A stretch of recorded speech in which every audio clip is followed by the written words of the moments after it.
la collégiale de Sarre.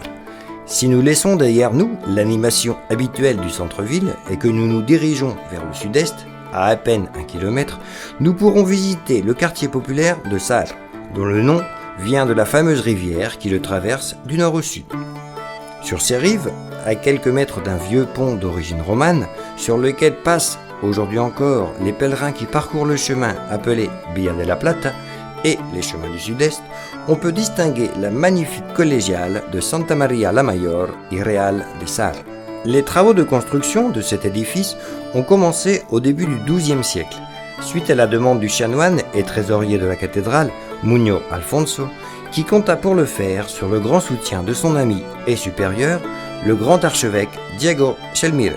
Après 22 ans à la tête de l'évêché de Mondoñedo, Muñoz décida de prendre volontairement sa retraite en 1134 et il le fit précisément dans les dépendances de ce petit monastère, dont les travaux ne purent être conclus avant sa mort, dans la mesure où il décéda 2 ans après s'y être retiré.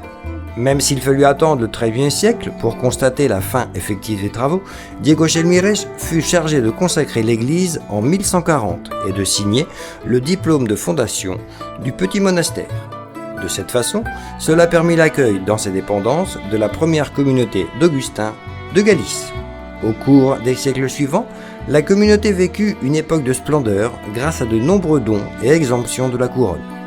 Cependant, au XVIe siècle, à l'époque de la transformation du prieuré en collégiale, qui remplaça de ce fait la communauté des Augustins par des membres du clergé séculaire, commence une période de déclin qui s'accentuera tout au long du XVIIe siècle, moment où aussi bien l'église que le cloître subissent une détérioration évidente.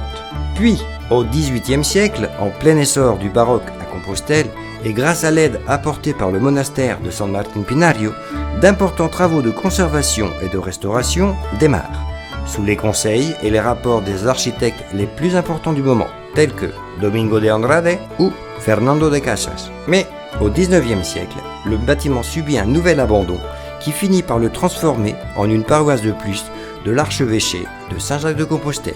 La majestueuse église conserve une grande partie de sa construction primitive romane.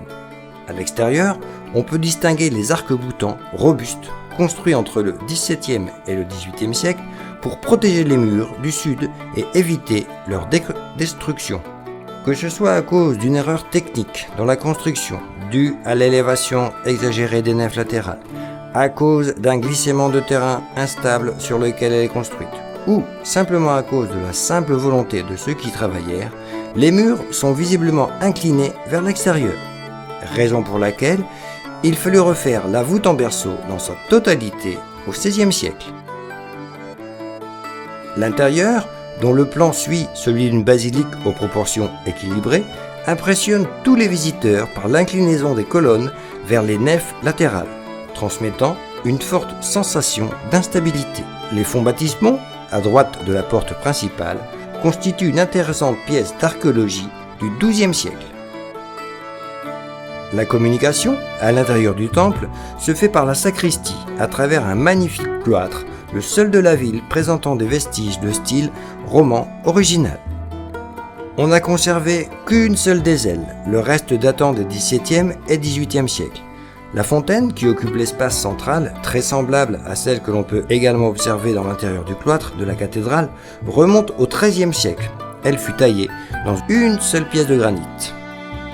Dans le petit musée, fondé en 1975, nous pourrons admirer certaines pièces d'immense valeur historique et documentaire, notamment le document de fondation du temple précédemment cité, datant de 1136 et signé par l'archevêque Diego Chelmírez. Dans la section consacrée à l'orfèvrerie, on peut observer des objets liturgiques réalisés dans des ateliers de Compostelle pendant le XVIIIe siècle. La collection archéologique est formée d'une série de pièces de l'ancien cloître roman liées d'un point de vue stylistique au maître Matteo et à son école. Parmi ces pièces, nous pourrons également voir des restes des rosaces originales de l'époque romane qui présidaient la façade occidentale, retirée au XVIIIe siècle. Nous pouvons quitter cet endroit particulier en nous promenant sur les sentiers des Barrañas de Sarre. Tout au long des 4 km, nous découvrirons l'ambiance rurale de Saint-Jacques-de-Compostelle avec des terres cultivables, des moulins, des canaux d'irrigation, des potagers et un bois de bord de rivière. En réalité, une bragna est une zone partiellement inondée située au bord d'une rivière se maintenant verte toute l'année. Autrefois, les petites exploitations agraires utilisaient ces terrains pour le pâturage du bétail. Tout au long de notre parcours, nous pourrons trouver de nombreuses espèces de flore, comme des saules, des chênes, des bouleaux ou des lauriers, puis de nombreuses plantes herbacées. Les bragnas sont également un refuge pour différentes espèces de faune, comme des amphibiens, des reptiles, des oiseaux et de petits mammifères.